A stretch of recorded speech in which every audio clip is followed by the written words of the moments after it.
Estamos começando mais um Chácara Talk, o episódio de número 21. Seja muito bem-vindo a essa conversa. Meu nome é Everton Reis e eu tenho o privilégio de ser o anfitrião desse encontro. E é muito bom estar aqui de volta. Nós estamos aqui com o Ricardo Agreste. Tudo bem com você, Ricardo? Tudo jóia, Everton. E é muito bom também poder ter você de volta nesse espaço. O João, que sempre dialoga aqui com a gente, hoje está na correria de ajustes que a gente está precisando fazer na nossa comunidade em função de toda essa confusão gerada aí pelo Covid-19, né? E a gente continua contando aí na técnica com o Áquila. Muito bom ter o Áquila com a gente. Muito obrigado pelo seu empenho, viu, Áquila? Muito bom. No episódio anterior, o Ricardo Agreste e o João Vinícius falaram com a gente sobre confiança em Deus durante essa pandemia aí do novo coronavírus.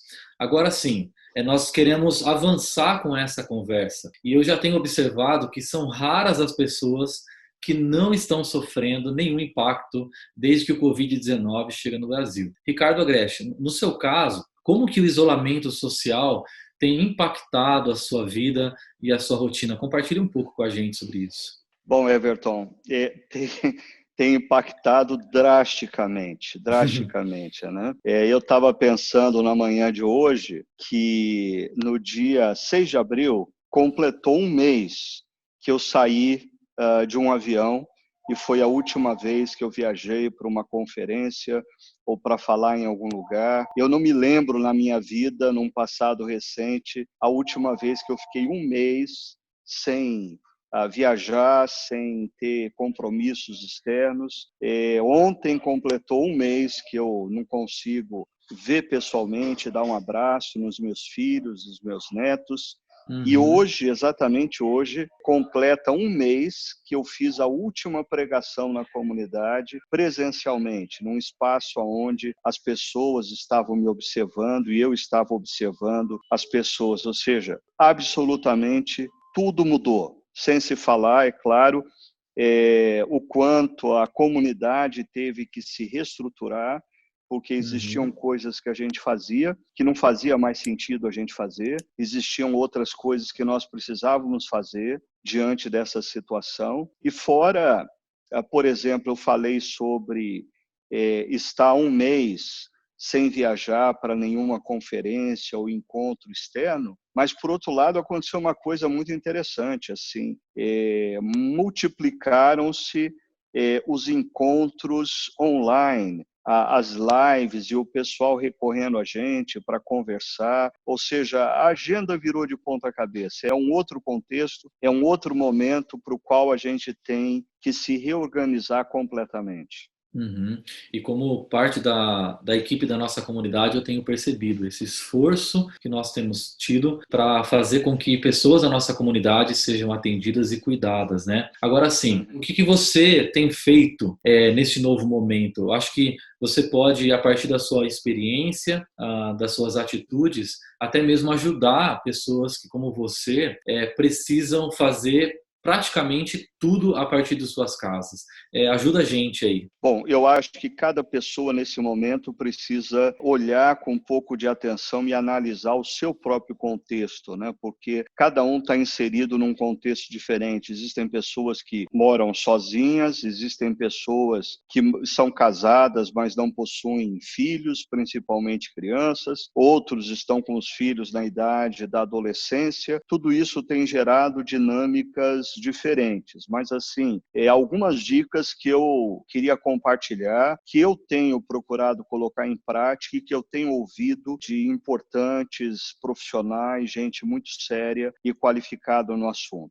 Na dimensão pessoal, eu acho que é muito importante nós recriarmos e estabelecermos uma rotina. Nesse processo, o nosso cérebro precisa de rotina, e mesmo que nós não possamos ter a mesma rotina que nós tínhamos tínhamos anteriormente, nós precisamos reprogramar e recriar a nossa rotina. Por exemplo, eu tenho procurado acordar cedo, eu tenho procurado fazer exercícios físicos logo pela manhã, eu gostava sempre de correr no final da tarde, eu tenho o privilégio de morar um pouco afastado, num condomínio mais afastado da cidade. Então, no início, eu consegui até fazer essa minha corrida no final da tarde. Aí, de repente, eu comecei a me deparar com um número de pessoas que me deixou desconfortável. Então, eu comecei a correr por volta das 6 horas da manhã, onde eu não encontro praticamente ninguém ainda. Volto para casa, tomo meu banho, coloco roupa de trabalho, não coloco bermuda e chinelo. Eu preciso falar para mim mesmo que eu preciso trabalhar. E eu tenho procurado manter uma rotina baseada numa agenda, programando o que eu preciso fazer, até porque existe um elemento que eu ouvia hoje mesmo,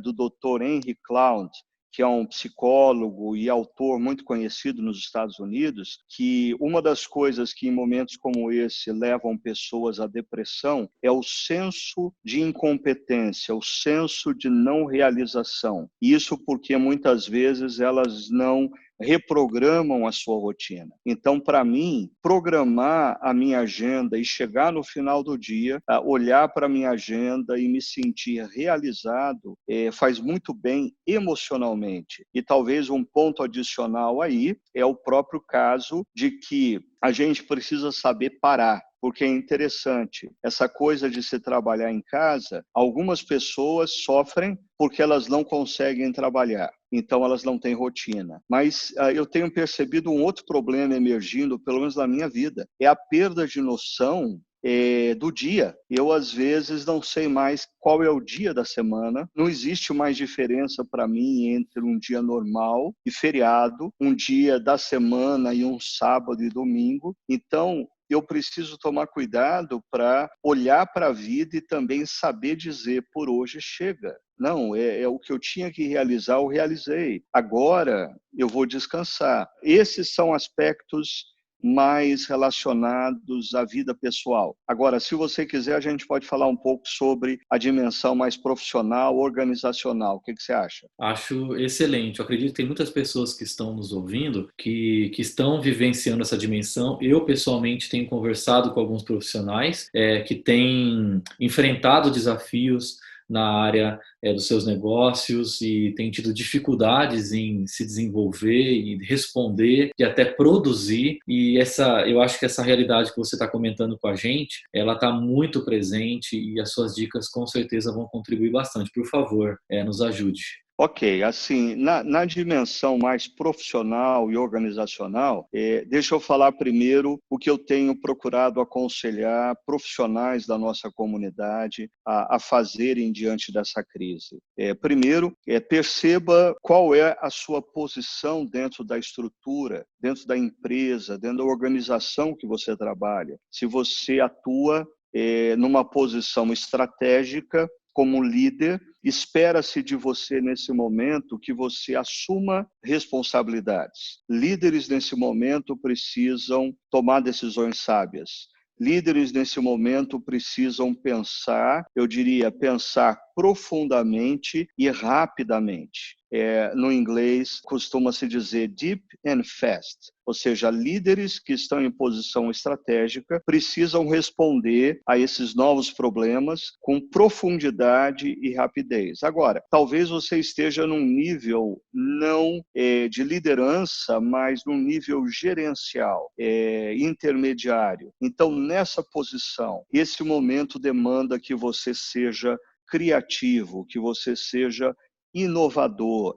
Não basta você dizer para o seu líder ou para o seu chefe que o que você fazia antes não é mais possível ser feito porque você não pode se locomover ou porque você não tem os recursos necessários. Não. O que se espera de você, que ocupa uma posição intermediária, gerencial, é a inovação, é a criatividade, é você mostrar para o seu líder, para o seu superior, a sua capacidade de se reinventar nesse momento. Agora, Se você atua numa posição na organização ou empresa mais no nível operacional, ou seja, você é responsável por fazer as coisas acontecerem no dia a dia. Então, eu diria, o desafio para você nesse momento é demonstre cooperação, demonstre disponibilidade em ajudar em tudo que for necessário. Você, como empregado numa empresa, numa organização, não pode, nesse momento, simplesmente cruzar os braços e não fazer o que você fazia antes. Você precisa ligar para o seu gerente, você precisa ligar para o seu líder e dizer para eles o que eu posso ajudar. Existe algo mais que eu possa fazer para ajudar nesse momento, para cooperar nesse momento? Eu acredito que profissionais, sejam líderes estratégicos, sejam gerentes, sejam pessoas ligadas ao operacional, precisam, nesse momento, mostrar a sua importância dentro da estrutura. E, para mim, essas são as dicas que eu tenho passado aos nossos amigos e amigas profissionais da nossa comunidade. Agora, só mais uma coisa, Everton, na dimensão organizacional, algo que, assim, no contexto da nossa comunidade, nós temos procurado reunir a nossa equipe, que tem aí mais de 20 pessoas atuando no dia a dia da comunidade, e a gente tem procurado mostrar para eles a importância, nesse momento, da gente fazer uma distinção. Primeiro, o que é essencial que seja feito. Segundo, o que é importante, mas não necessariamente essencial. Ou seja, o essencial precisa vir primeiro. Terceiro, o que é interessante, legal, que outras igrejas estão fazendo e que nós poderíamos fazer também, mas não é nem essencial nem importante. E quarto e último, o que são demandas de terceiros, ou seja, são coisas que são essenciais e importantes para terceiros, mas não necessariamente para nós na organização. Então, nós temos procurado concentrar os nossos esforços no ponto 1 e 2, o que é essencial e o que é importante, porque são muitas as demandas. Então, a gente tem procurado se concentrar no que é essencial e no que é importante. Para alguns de vocês, isso que eu acabei de citar não é novo, foi mencionado recentemente numa palestra feita pelo Craig Groeschel para o pessoal ligado ao Global Leadership Summit. Então, você pode ter mais detalhes e informações se você procurar na internet essa palestra feita pelo Craig Groeschel, como se lidera em momentos de crise. Muito bacana, Ricardo. Até aplicando para o contexto da nossa comunidade, sempre foi muito claro para nós que o encontro de reflexão e adoração no final de semana e os grupos pequenos são os dois pilares fundamentais, o que significa que é altamente essencial para nós, para o cumprimento da nossa missão, concentrarmos as nossas energias nessas coisas, né? Estarmos dedicados a fazer com que essas coisas aconteçam. Cuidado para com pessoas, os grupos pequenos e o encontro de final de semana, que é profundamente inspirador e necessário para a vida das pessoas. Agora, como isso tem afetado muitas igrejas no nosso país e outras igrejas também que têm uma estrutura menor do que a nossa, não tem os mesmos recursos e pessoal que o nosso, né? Você identifica essas igrejas respondendo bem a esses novos desafios que estão surgindo? O que essas igrejas têm feito? Bom, eu acho que esse desafio que emerge com essa pandemia, eu queria colocar esse desafio em 3 ondas que as igrejas precisam responder a cada uma dessas ondas, né? Eu acho que a primeira onda desse desafio foi tornar a igreja digital, ou seja, tornar a igreja online. Houve uma grande correria para que igrejas conseguissem fazer a sua transmissão pela internet dos cultos, de grupos pequenos ou de grupos de discipulado, e pastores pudessem ter encontros com seus líderes através de outras ferramentas, como Hangout, como Zoom ou como Skype, qualquer coisa parecida. Esse é o primeiro desafio. Eu diria que nesse primeiro desafio, boa parte das igrejas que eu conheço foram muito bem nisso. Eles até, eu diria, a crise gerou uma oportunidade de muitas igrejas fazerem o que elas já deveriam ter feito 10 anos atrás. Então, nada como uma crise para tirar a gente da zona de conforto. Existiam igrejas com uma profunda resistência a estarem online, a transmitirem os seus cultos pela internet, e, de repente, a crise empurrou todo mundo a tomar providências e fazer a coisa acontecer. Então, essa é a primeira onda. A segunda onda, que eu não sei se todas as igrejas estão correspondendo muito bem a esse desafio, é a onda do cuidado pessoal, porque existe o perigo da gente ficar tão fascinado com o mundo digital, tão fascinado por prover conteúdos em cultos, em lives, em entrevistas, e nós abandonarmos as pessoas. E eu diria, as pessoas estão sofrendo nesse momento de receio, de incerteza, de ansiedade, mas nós caminhamos rapidamente para um momento em que as pessoas vão sofrer por perdas de entes queridos, vão sofrer pelo isolamento de pessoas queridas. Agora mesmo eu ouvi uma reportagem falando de uma família de 7 irmãos que se reuniram para festejar o aniversário de um deles no sábado, dia 13 de março, se não me engano. E, de repente, dias depois, um passou a manifestar os sintomas do Covid-19 e veio a falecer, e em seguida outros 2 faleceram, ou seja, uma família de 7 pessoas, num momento onde nem existia ainda na cidade deles a proibição de aglomeramento, de se juntar pessoas. Eles se reuniram e de 7 irmãos, 3 morreram em 30 dias. Nós precisamos nos voltar para o cuidado das pessoas. Nós precisamos, tanto pastores, os pastores ordenados, como aqueles que não são ordenados, mas atuam pastoralmente nas suas comunidades cristãs, precisam aceitar o desafio de caminhar perto das pessoas, e eu diria, não apenas digitando no WhatsApp como você está, mas ligando, telefonando, ouvindo a voz da pessoa e deixando que a pessoa escute a sua voz, porque a voz é um elemento muito importante nesse tempo de isolamento. A tonalidade da voz transmite muitas vezes bem mais do que o conteúdo da fala. E a terceira e última onda diz respeito à mobilização, ou seja, manter a igreja conectada com a missão, mesmo não estando reunida geograficamente. Eu acho que aí também é um outro ponto, que se esse isolamento persistir por 2, 3 meses, algumas igrejas vão sofrer drasticamente com isso.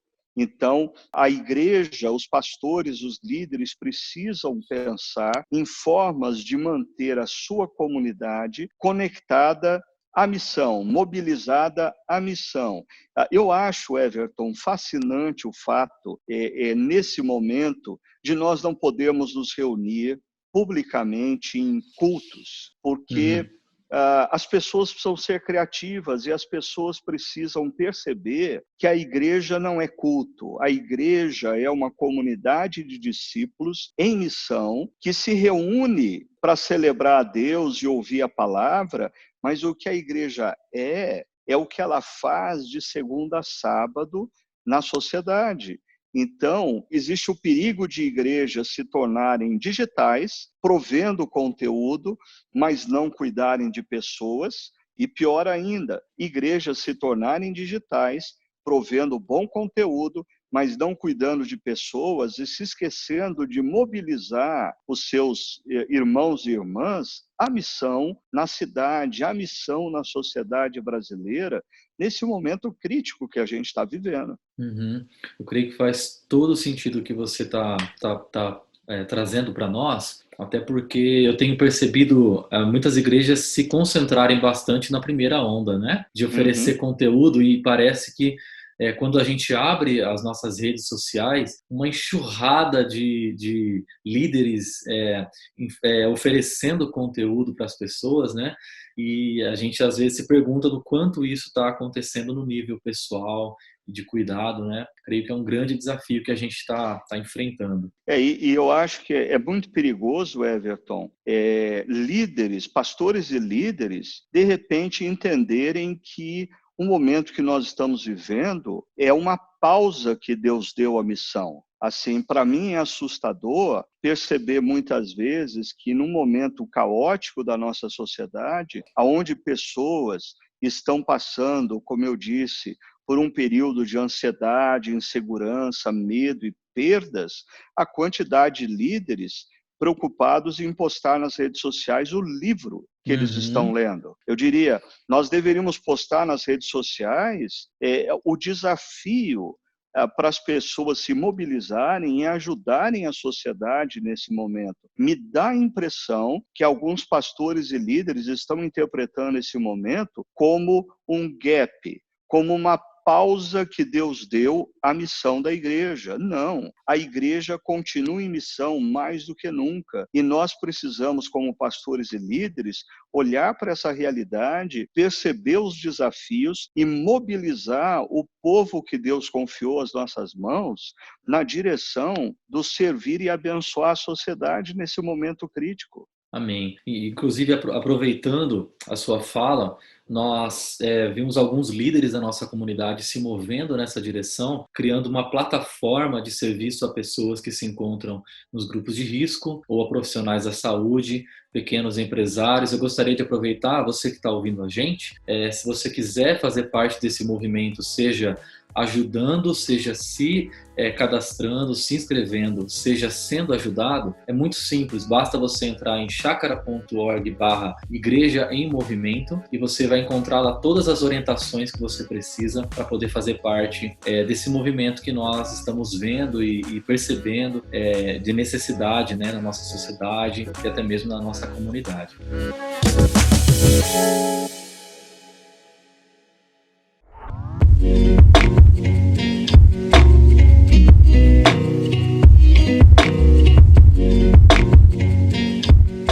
Ricardo, tem uma pergunta aqui que eu gostaria de fazer para você, que ela, assim, ela é um tanto quanto cabeluda, vamos dizer assim. Porque, assim, teologicamente falando, como que você enxerga tudo isso que está acontecendo? Algumas pessoas, alguns líderes estão se posicionando dizendo que nós estamos vivendo o fim dos tempos, um apocalipse. Outros falam que essa pandemia, na verdade, é uma ira de Deus, um juízo de Deus se manifestando. Na sua opinião, qual é a sua análise bíblica a respeito do momento que nós estamos vivendo? Bom, primeiramente, quando eu escuto pessoas dizendo ou me perguntando, pastor, não seria isso um sinal de que Jesus está voltando, é o final dos tempos? Eu sempre gosto de lembrar essas pessoas que o próprio Senhor Jesus disse que ele voltaria como um ladrão e pegaria todo mundo de surpresa. Então, se está parecendo que é sinal, bem possivelmente não é o momento que Jesus vai voltar, Uhum. porque a palavra, e ele mesmo disse que ele viria de maneira surpreendente. Agora, a questão da manifestação da ira, do juízo, eu acho que a gente precisaria de muito tempo para conversar sobre isso, porque, por um lado, biblicamente, existem sim momentos na história em que Deus manifesta a sua ira diante de tamanha idolatria que a sociedade está vivendo, dispersão, mudança de valores. Eu acho que nós, nas nossas igrejas, nós estamos tão tomados por uma ideia de um Deus que é amor, um Deus que é graça, que nós temos nos esquecido da dimensão do Deus que é justo, do Uhum. Deus que tem um compromisso com a justiça. E muitas coisas na nossa sociedade estão se caracterizando pela opressão, pela injustiça, pelo amor ao dinheiro e economia acima de todas as coisas. Agora, eu queria dizer uma coisa, Everton. Mesmo existindo na palavra de Deus alguma margem para a gente interpretar o que está acontecendo como uma manifestação da ira de Deus, Eu, particularmente, prefiro achar que a igreja, nesse momento, precisa responder a essa situação não como juiz, mas como a igreja precisa responder com humildade e compaixão. Não é momento da gente apontar e acusar. É momento da gente mesmo, como cristãos, humildemente, olharmos essa situação e reavaliarmos as nossas vidas, reavaliarmos os nossos próprios valores, percebermos que essa crise ela está trazendo à tona os ídolos dos nossos corações. Reavaliar a forma como a gente mesmo, como discípulo de Cristo, tem vivido nesse mundo. A humildade por um lado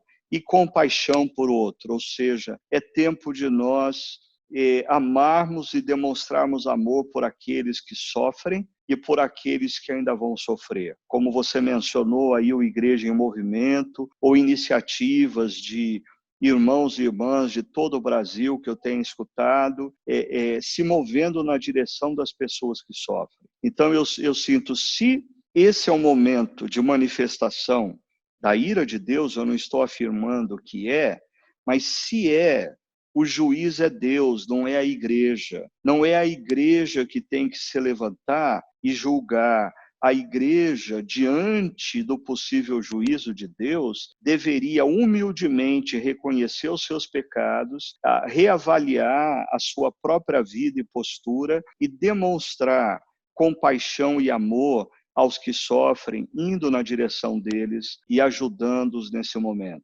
Eu queria até que você aprofundasse um pouco nesse raciocínio, diante do seguinte: você falou teologicamente, e você falou também a respeito de duas atitudes, pelo menos, aí que nós cristãos podemos ter. Agora, nós estamos diante de uma pandemia de informações, especialmente fake news, e notícias que vêm procurando nos desestruturar ou apontar direções ou até formar opiniões de alguma maneira.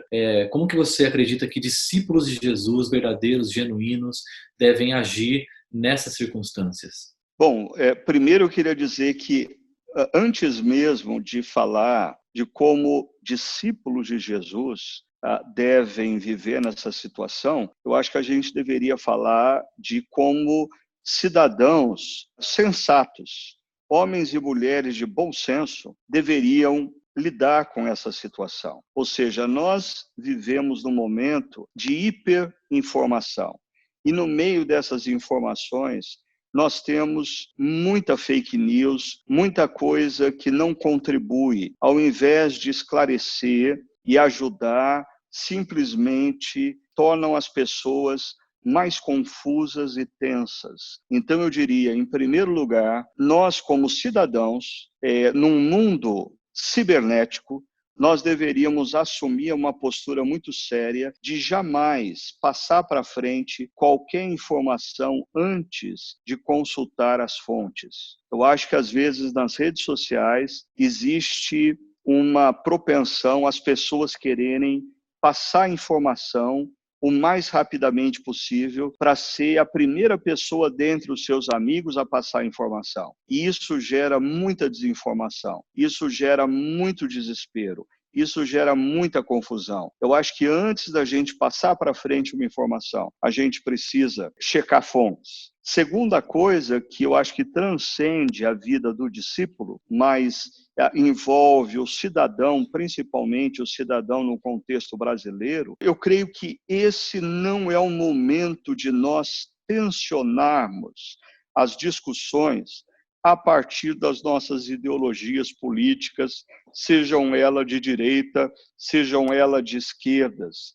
Ou seja, eu acho que nós precisamos aceitar o que essa situação colocada por Deus nas nossas vidas nos convida a fazer. Nos humilharmos, nos tornarmos um pouquinho mais humildes. Esse vírus tem mostrado que nós não temos o controle sobre nada nas nossas vidas e nós precisamos depender inteiramente de Deus e fazer tudo o que estiver ao nosso alcance para salvar o maior número possível de vidas. Esse não é um momento de nós politizarmos o que a gente posta nas redes sociais ou na internet. Esse é um momento de nós convidarmos as pessoas a tomarem cuidado e mobilizar aqueles que estão com saúde para fazerem o que está ao seu alcance para ajudar aqueles que hoje sofrem e que certamente vão sofrer. Agora, como cristãos, eu creio que nós precisamos lembrar o que o apóstolo Paulo diz em Filipenses capítulo 4, a partir do verso 8, ele escreve: finalmente, irmãos, tudo que for verdadeiro, tudo que for nobre, tudo que for correto, tudo que for puro, tudo que for amável, tudo que for de boa fama, se houver algo excelente ou digno de louvor, pensem nessas coisas. E eu acrescentaria, pedindo licença ao apóstolo Paulo: postem essas coisas. Esse é o referencial que nós deveríamos ter, e não, um cristão nunca deveria ser visto nas redes sociais postando coisas agressivas, postando coisas que geram confusão, postando coisas que semeiam o ódio. Nós precisamos ser conhecidos como pacificadores, principalmente nesse momento de crise que o nosso país e o mundo está vivendo. Eu concordo muito com você. A gente precisa urgentemente de discípulos de Jesus que se posicionem assim. É um fato que nós vamos atravessar essa crise, nós vamos superá-la. Agora, o grande ponto é como é que nós podemos desenvolver práticas que vão fazer que vão nos fazer sair melhores quando tudo isso acabar. Eu acho que, Everton, basicamente, nós precisamos aproveitar essa crise para repensar os nossos valores e redimensionarmos as nossas agendas. Essa crise tem revelado que o ritmo de vida que nós estamos vivendo não é sustentável. A maneira como a sociedade vinha trabalhando com a própria produção não é sustentável. Eu acho que essa crise vai revelar para todos nós que nós precisamos de bem menos do que de fato nós pensamos que precisamos. E nós precisamos olhar a vida e reorganizar os valores. Talvez essa crise emergiu para que uma esposa percebesse que ela estava perdendo seu marido. Um marido percebesse que ele estava perdendo a sua esposa. Pais percebessem que estavam perdendo seus filhos. E que todos nós, talvez, estivéssemos lutando e trabalhando tanto para salvar a própria vida, mas nós estávamos perdendo a nossa própria alma. No último domingo, quando eu terminei a palavra a nossa comunidade, logo em seguida eu recebi uma mensagem de uma pessoa da comunidade. Ele é o líder de uma organização multinacional, e ele disse assim para mim na mensagem: Ricardo, às vezes eu tenho a sensação de que Deus está dando um reboot no sistema, ou seja, Deus está dando um shutdown no sistema e recomeçando outra vez. É impressionante como eu tenho observado o próprio céu numa tonalidade azul que eu não via há algum tempo. Uma das minhas filhas que mora em São Paulo mandou uma foto dizendo: pai, aqui em São Paulo nós nem nos lembrávamos mais que é um pôr do sol. E ela me mandou uma foto, porque aquela camada espessa de poluição que impedem as pessoas de enxergarem o pôr do sol, diante dessas semanas de isolamento e de baixa produção, de repente, eles conseguem enxergar até o pôr do sol. Nós precisamos repensar o que a gente estava fazendo, tanto na dimensão da vida pessoal, reorganizar os valores, como na dimensão da vida maior, macro da sociedade, repensar a nossa relação com o trabalho, com a produção. Eu acredito que essa crise vai gerar uma sociedade diferente daquela que nós tínhamos algumas semanas atrás. Muita coisa vai mudar, e que a gente, pessoalmente, como cristãos, aproveitemos essa oportunidade para mudar para melhor. Saímos dessa crise com novos valores, redimensionando as nossas vidas.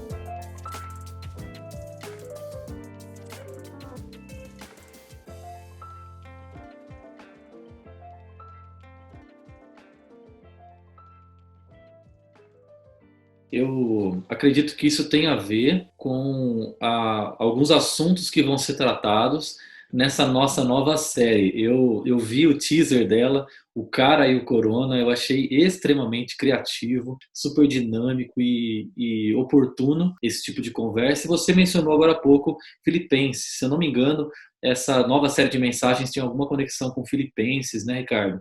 Conta pra gente um pouquinho como surgiu essa série e o que nós podemos esperar dela.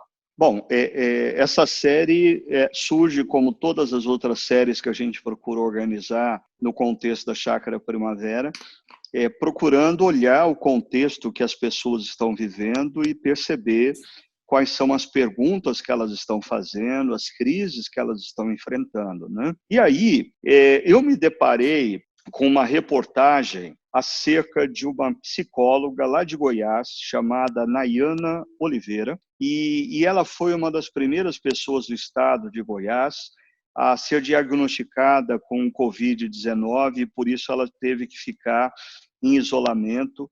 E no contexto do isolamento, ela fez algumas reflexões e organizou essas reflexões numa carta que ela postou nas redes sociais, e ela intitulou essa carta de La Cara e La Corona. Eu achei muito interessante. Eu falei, eu preciso falar sobre isso, porque eu também tenho feito algumas reflexões. Esse período de isolamento tem feito eu repensar algumas coisas. E aí eu comecei a olhar na Bíblia e perceber que líderes do passado, personagens bíblicos, vivenciaram momentos de isolamento. A Moisés ficou 40 dias no monte isolado, Elias num deserto, Davi ficou cerca de 7, 8 anos no deserto, sendo perseguido por Saul.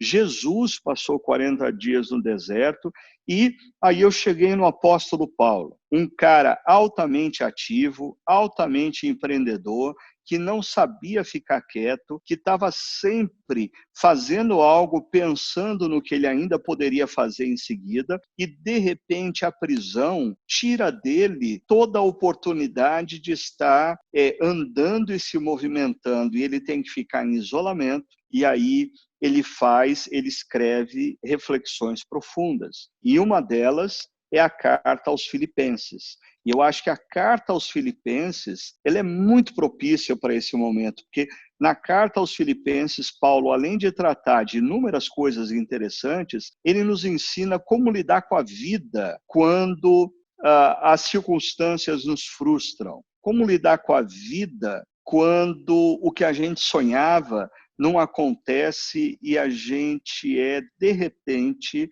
restrito no espaço físico e emocional a uma cela, como lidar com a vida. E é um pouco disso que a gente vai estar tratando nessa nova série, O Cara e o Corona, refletindo sobre o que o apóstolo Paulo nos traz na carta aos Filipenses e como tudo isso se aplica no contexto que a gente está vivendo.